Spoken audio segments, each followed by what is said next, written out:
What up, everybody? This is your truly Rama screen covering movies, TV, entertainment. Sunday night, June 30th, 2019. I just watched the latest episode of HBO's new series, Euphoria.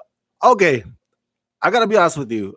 Uh, this is slowly but surely is becoming one of my favorite shows. I know, it's crazy to say that. Um, judging from my reaction of the pilot episode. Remember that? It was like, where's the story? There's no story here. It's just, you know, kids being all fucked up. Kind of like the movie Kids, 1995 Kids. But with last week's episode and now tonight's episode, the story of this ensemble cast of characters, if you will, um, it's getting clearer now what each of these lead characters are going through, and now I'm engaged. I especially tonight's episode. Oh my god! I think. Hold on. Let me see the list of the names here. I apologize. I'm not good at excuse me. I'm not good at remembering names. Cat. Oh my god, Cat. Cat is quite easily my favorite character on Euphoria. All right. So I have a few thoughts about the other arcs, the other storylines happen in this episode, but I want to dedicate this big chunk, no pun intended, to just Cat for for starters. Um, so let's begin with that. Oh man, so Cat, last week's episode, the aftermath of that sex tape, she convinced the guy to, like, hey, you gotta tell everybody that that was not me on the tape. I don't know if that really worked, but what's the the interesting turn of events is that what's what should have been like an embarrassment for her ultimately becomes something that she embraces in this episode. You know what I mean by that is, um, she if you've seen tonight's episode, she was like, oh, maybe I'm not popular in real life or at school. People make fun of me, but I can be popular online. And that's exactly what happens. Well, we've seen her backstory with that stupid little boyfriend Daniel when they were like freaking middle school. And then over the years, she writes this erotic, epic, I guess you could say, Tumblr novels, Tumblr short stories, and that already got her popular online. But now she even goes further as to actually post videos of her twerking in her lingerie, and I think she posts those videos on Pornhub, if I'm not mistaken. Now, I've been just like every other straight male guy. If they tell you that they've never gone to Pornhub, they probably lie. So I've gone to Pornhub, and I think it's a website that anybody can upload videos onto. It's not just like the Pornhub administrator that kind of uploads the videos and that's it. I think it's like YouTube, like anybody can upload it. I believe, if I'm not mistaken. And on tonight's episode, one of the things that was funny, because it's HBO and it's Euphoria, and Euphoria has mentioned Pornhub before. I think in the first pilot episode. So Pornhub also shows up again in tonight's episode, and one of the things that pops up um, is CFNM. Now, those of you who've been to porn sites many times, you would know that CFNM, I think, stands for clothed female, naked male.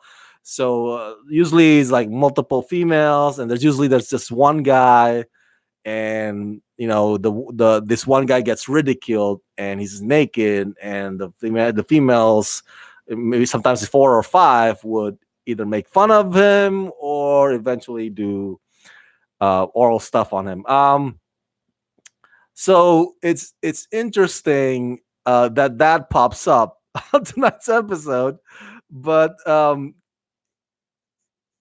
it really has nothing to do with Kat's arc specifically, but it has to do with Kat slowly and surely embracing her sexuality and not to not be embarrassed. You know, like when she was a kid, you know, because she's chubby after drinking all that pina coladas.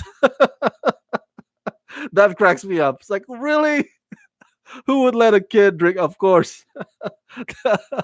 um, if you go to Caribbean, you gotta drink that much pina colada. But man, she was too small for such a strong drink. But you know, she got chubby, and you know that whole self esteem can mess up a kid her age. Um, and of course, in high school, she gets bullied also for being a little bit heavy set. But now she's like, you know what? I think I'm just gonna own it.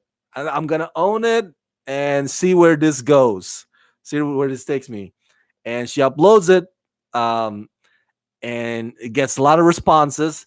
And I think part of what sparks that motivation for her is because some of the reactions to her sex tape in previous episodes were actually positive. Like they even like some of them commented like, "Man, I want to have sex with you," instead of like making fun of her chubbiness. Um, and I love that. I love that. By the end of tonight's episode, she's all changed. She's all like, I mean, she even gets this one guy that's so creep, such a weirdo. Obviously, he has the guy, this fatso that with a tiny penis. He has this. The thing that gets him off is domination, not necessarily BDSM, but just being told what to do or being ridiculed. That turns him on. That's his thing. Everybody's got their thing. Everybody's got their kinks. Everybody got their, you know, weird freak-ons, and that's him. And he's willing to pay Cat to perform that to him. You know what I'm saying? And because he sees her as this powerful, confident being, and that is an image that Cat wants to project, but eventually it's an image that also Cat embodies. And there's something so cool about that. I like that. You know, especially for those of us who grew up, at least for me, I didn't grow up handsome. I grew up weird too. I grew up with acne scars. And some of us are right now like me. I'm chubby now. A lot of people may have self esteem issues. So somebody like Cat comes along, that kind of like, you know what, you want to see my feet? Okay, here's a video of my feet. You want to see more? You got to pay. Um, there's something really cool about that. I don't know if I would go into that kind of business though, uh, but I don't judge it. I applaud it. People have made money uh, working, doing sex calls or phone sex in this day and age. Video sex, but that doesn't necessarily actually intercourse happening, but just mostly a tease. Um, hey, as long as it doesn't break the laws.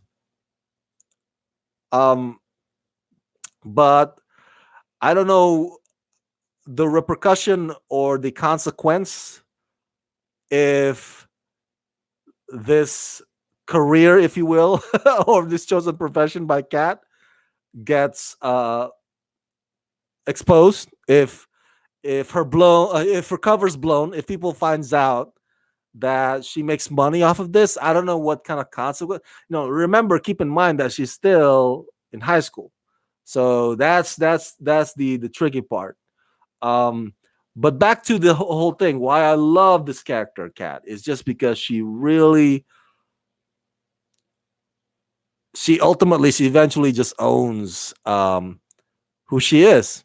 And isn't that what we wish for ourselves to be? Confident, and that we don't give a flying rat's ass what people may think about us. And the thing is, she's so popular online. She's got like all these thousands of followers, but she gets mocked while she's walking in the hallways of her school, for being her. And I'm thinking, like, when I was watching that, I was like, man, if only they knew that that the person that they're making fun of right now is the same person whose stories on Tumblr they love, you know, whose feet on that video they love, they were, whose whose twerk actually goes viral or went viral. I know, man, their perception of her would totally, they would, if they find out that that's the same one and the same person, they would totally worship her. So in a way, uh, I guess Kat now has an alter ego, and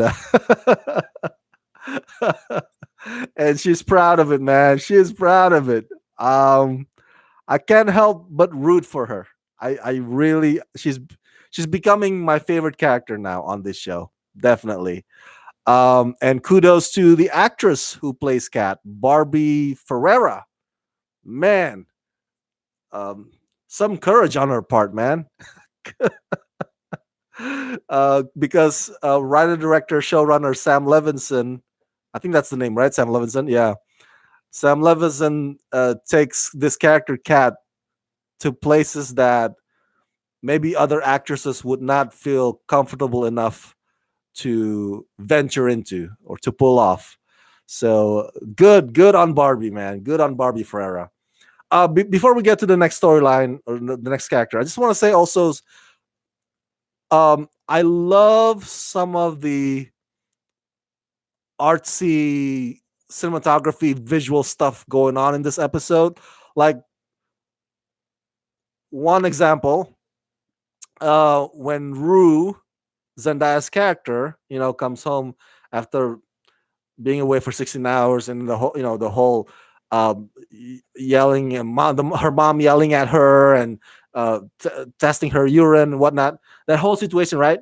So she's back home, and she goes to her room, and the camera pans from above, and you could see the camera goes, pulls upward, and it's as if the house has no roof, like it's a freaking Barbie doll house. Like, you can see, like, you can see each room. I love that. That's so cool.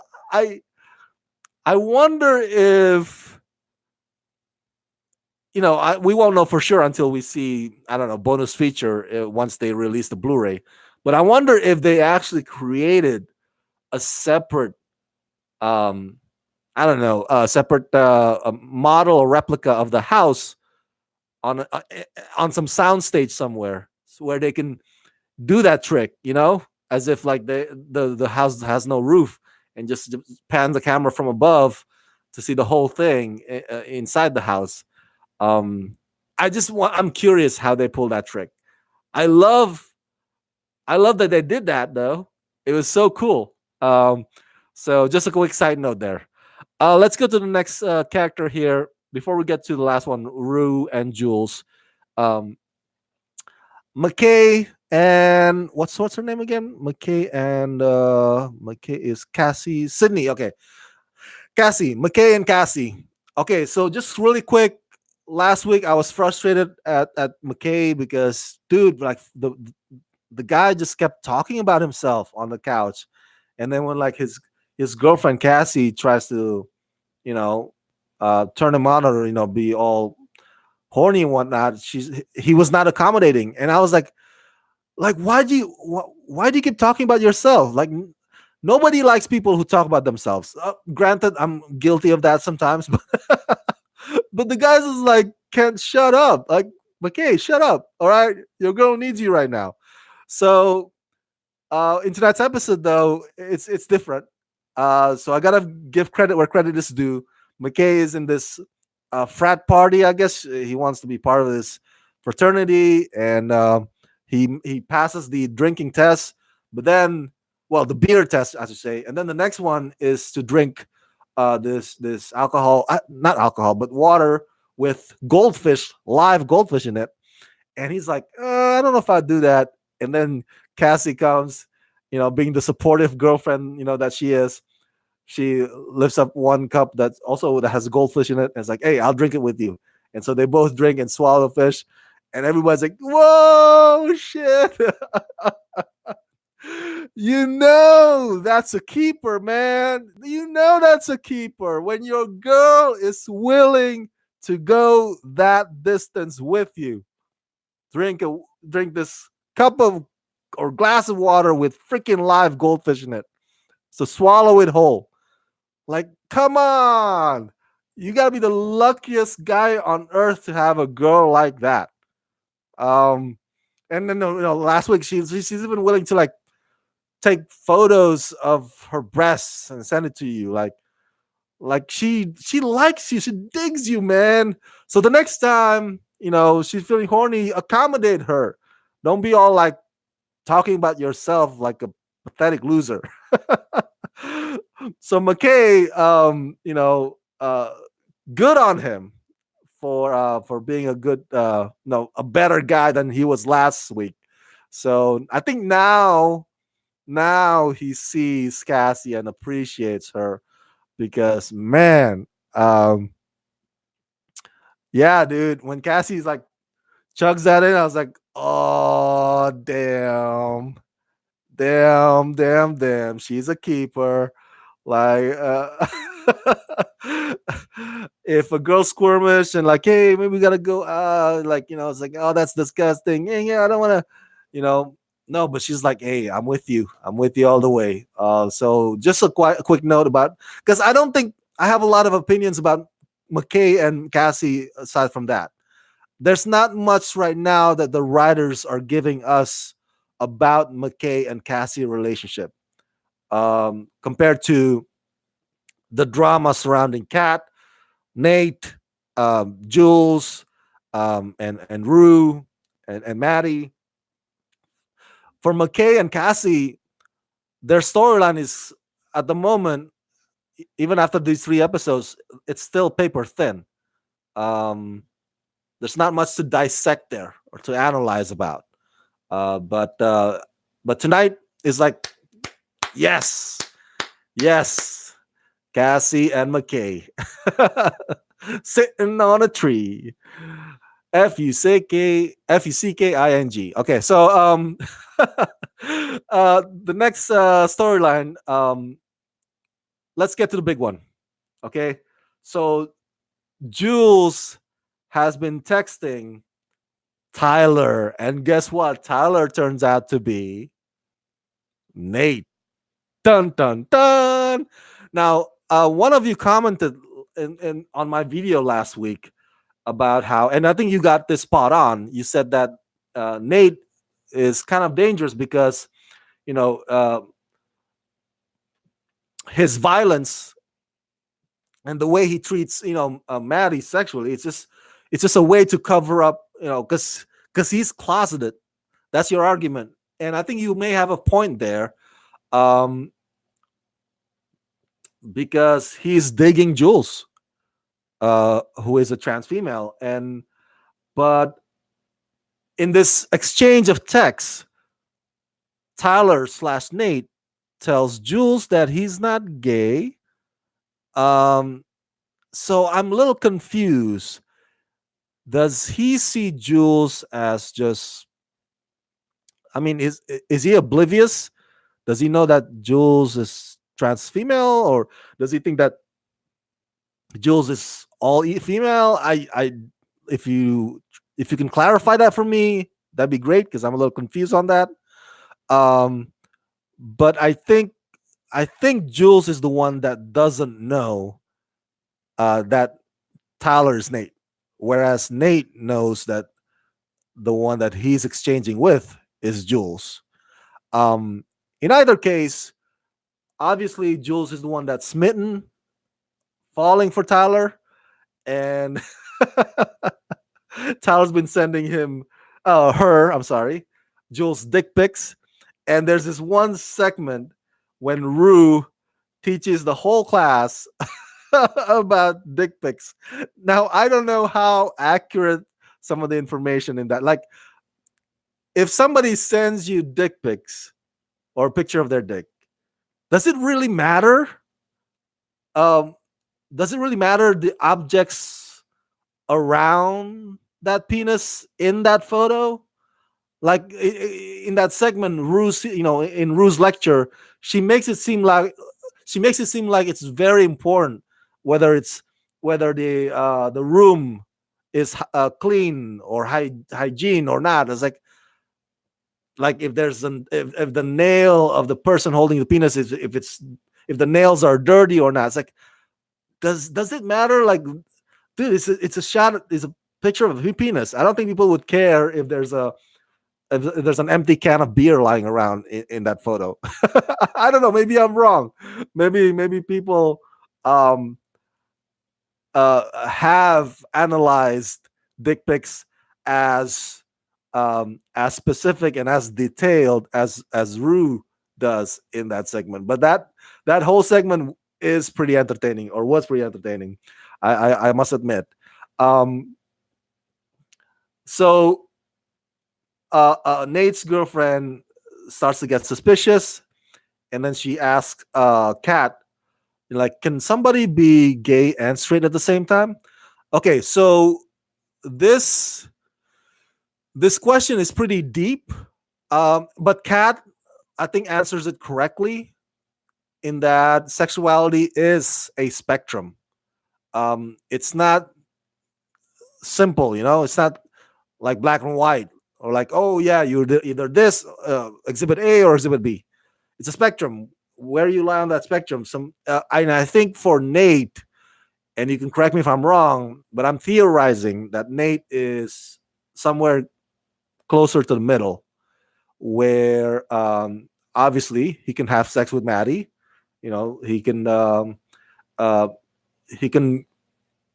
get himself up and have sex with Maddie. That means he's hetero in that way.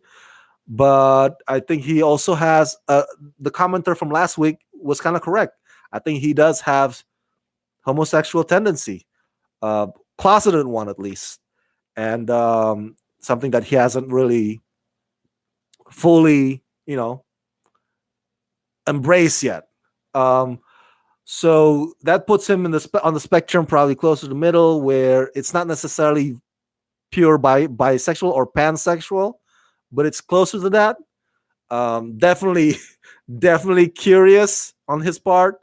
Um, but to my point that I made last week, if you bottle that up inside for too long, um, it may not be healthy. It may be actually be dangerous.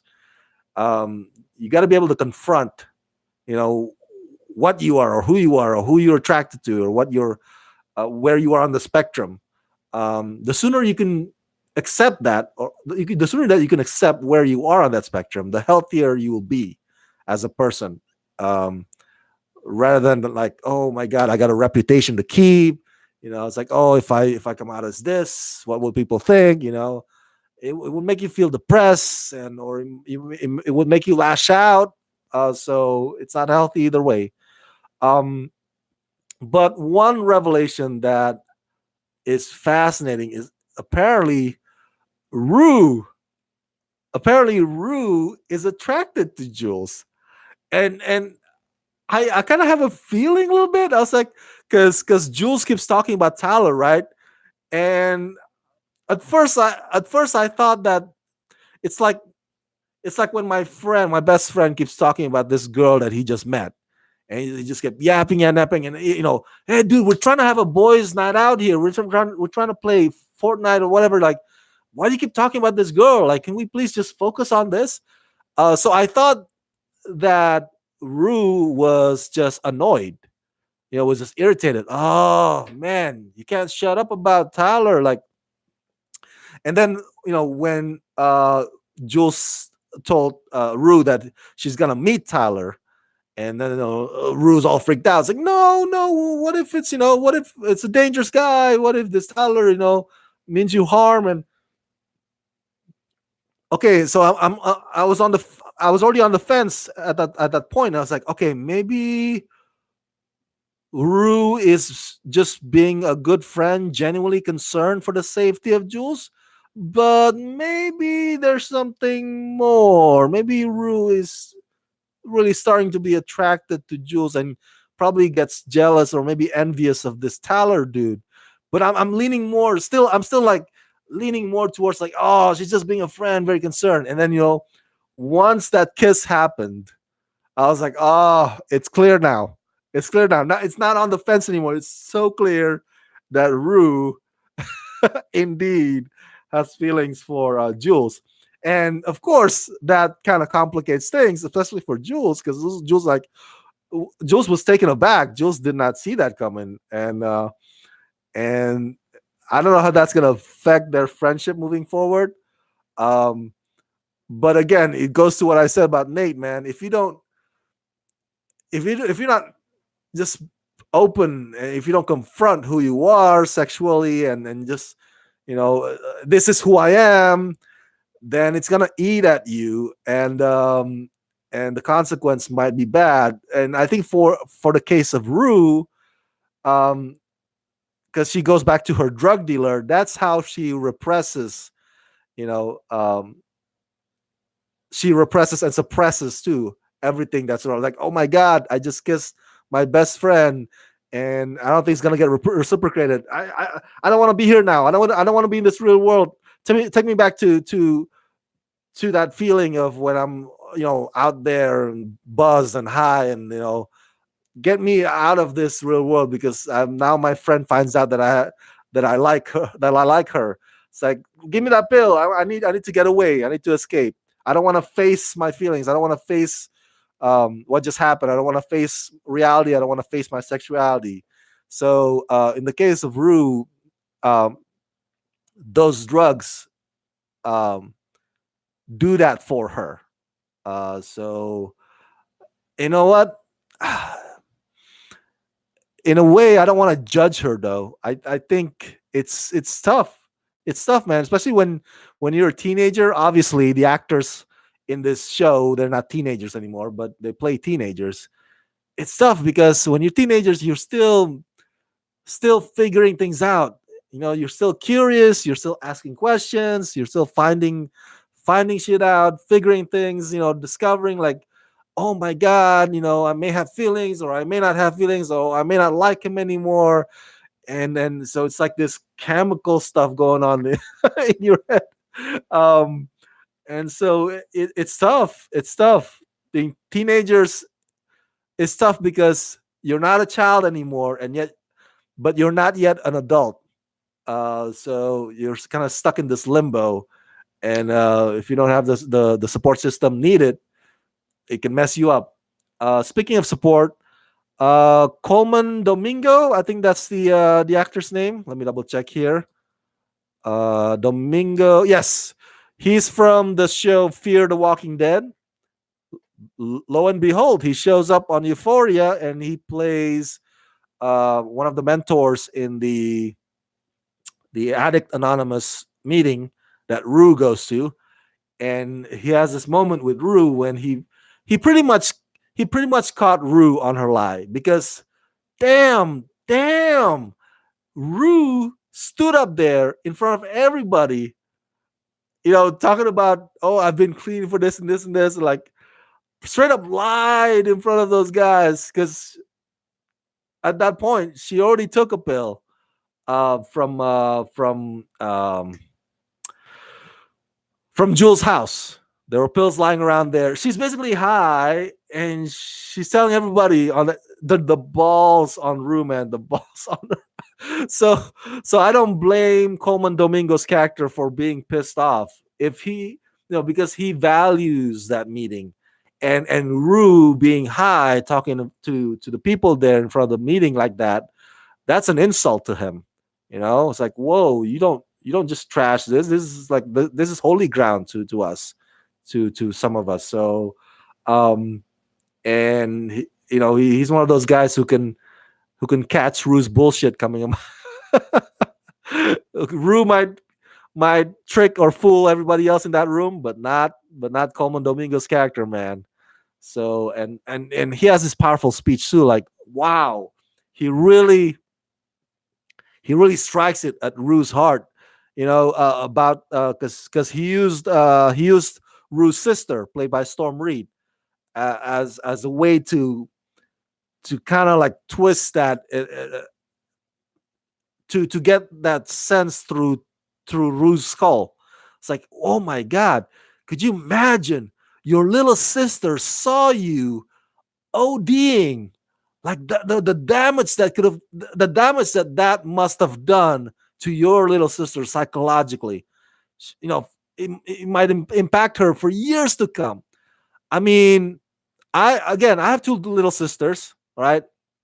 If somebody told me, "Hey, Rama, do you have any idea the stupid shit that you just did, how that would affect your sisters?" And I'll be like, I would feel like crap, dude. I'm like, because I would never want to put my sister in that position. And so if that brief sermon by Coleman Domingo in front of Rue doesn't get through Rue's skull, I don't know what will. Because obviously Rue genuinely loves her sister. So you might say, "Hey, that's uncalled for. You can't use her sister like that as a way to." But hey, if that's the most effective way to get to Rue, you can't blame uh, Coleman Domingos for using that, and on top of the fact that, of course, as I said, Rue pretty much sort of desecrated Coleman Domingos' character's holy ground, that meeting itself, by lying to the faces of everybody. So wow, that's a powerful moment, man. That's some powerful shit right there. So overall, great episode. I can't believe that just came out of my mouth, because just 2 weeks ago I was like, dude, what is up with this pilot episode? What is up with this Euphoria? I don't get this. This is so confusing. This is just situation of kids messing up and messing about, having sex and doing drugs. Where's the story? And thankfully, I stayed around, and Sam Levinson now has me hooked. No pun intended. But I am now addicted to Euphoria. There are only five episodes left in the season. Um, hey, it's Kiki. It says good episode. Kiki says yes, I agree. What a great episode tonight. Still though, there tonight's episode, just like last week's, has more penis than I would care to see.